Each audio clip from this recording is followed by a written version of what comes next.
Hello everyone, I am John Carlo Tinaya at BSL Subsud 2. So today I will be discussing an alternative learning system out of school youth, disadvantaged children and adult learners. This is under the Unit 4 Assessment Learning, Resources and Instructional Accommodation. And now, let's get started. Our goals for today are at the end of the discussion, we will be able to comprehensively analyze the effectiveness of the alternative learning system in providing educational opportunities to out of school youth, disadvantaged children, and adult learners. Identify various learning resources that can be applied to the alternative learning system.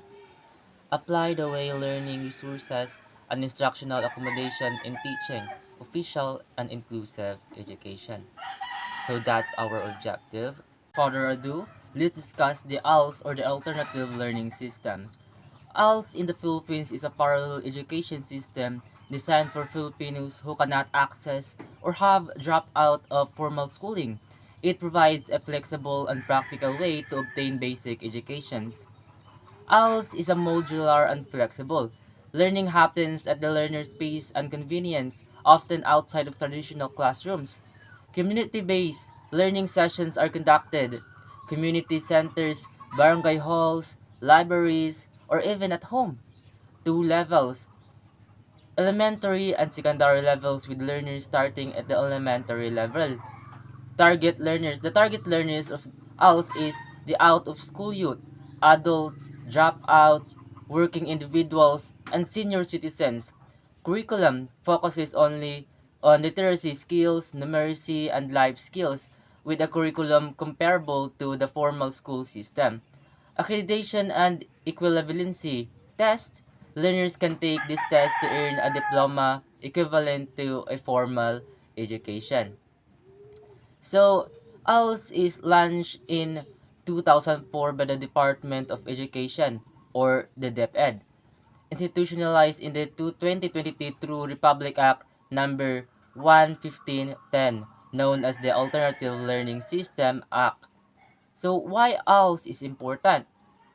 ALS is important because it provides access to education for marginalized group, equips individuals with skills for employment and self-sufficiency, contributes to the goal of achieving an universal basic education in the Philippines. Okay, let's move on to the OIC or the youth out of school youth. An eligible youth who is a school dropout or the eligible youth who has received a secondary school diploma or is equivalent but is basic skills deficient, unemployed or underemployed.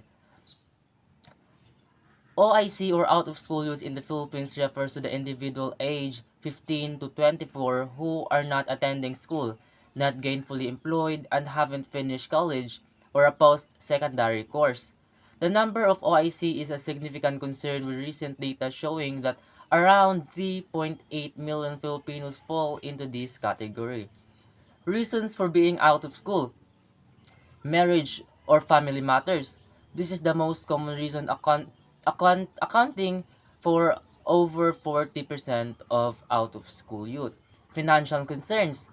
The high cost of education is a significant barrier for many families. Lack of interest. Some youth simply lose interest in attending school. So what are the programs for school youth in the Philippines? The Philippines addresses out-of-school youth through programs like the Alternative Learning Systems, the ALS, offering a flexible education, and initiatives from NGOs such as the Child Hope and Young Focus providing education skills, training, and support. Government and USAID-funded projects also contribute to providing second chances and higher education opportunities. So, do you understand? Alright, so let's move on to the disadvantaged children. Students from low-income households face significant barriers that typically persist through their school years. Studies have shown that as these students enter adulthood, they typically earn less, have limited or no access to healthcare, are more likely to suffer from obesity and its complications such as diabetes and disease, and are at greater risk for homicide or violent assault. Disadvantaged children. often from low-income families, such a cycle of challenges that start early and can have lasting negative effects. Here, so barriers in school. This is the most common reason. Students face numerous obstacles in their education. So what we can do? Treat, treat them equally. Disadvantaged students can perform to the same standards as their advantaged counterparts and progress to university. Make sure students are signed up to get free meals. Students don't go hungry while schools receive extra funding which can be used to further help pupils.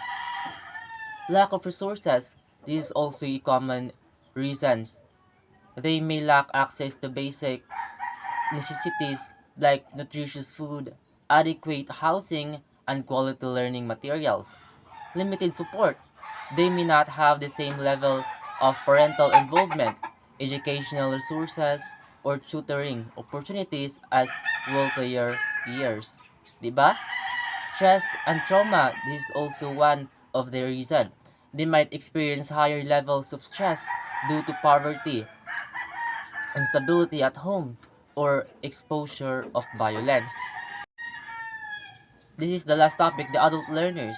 Adult learners can encompass a variety of learning activities ranging from formal coursework completed at the educational institution to non-formal training, courses provided through the workplace or community organizations. Adult learners learning is a diverse field encompassing various ways people learn throughout their lives. Variety of learning. Adult learning isn't confined to traditional classroom. It can take the many forms. Formal education. This includes pursuing degrees, certificates, or diplomas at colleges, universities, or vocational schools. Non-formal training. This covers courses offered by workplaces, community organizations, or online platforms, focusing on specific skills or knowledge. Returning learners. Many adults return to education after a break of various reasons, completing a degree. They might want to finish a degree they started or pursue a higher level of education. Like for example, my classmate gaining new qualifications, they might seek new skills or knowledge to advance their careers or change careers or simply expand their knowledge base. By understanding these aspects of adult learning helps create more effective and engaging learning experiences that cater to the diverse needs and goals of adult learners. So that's the end of our topic. So thank you for watching.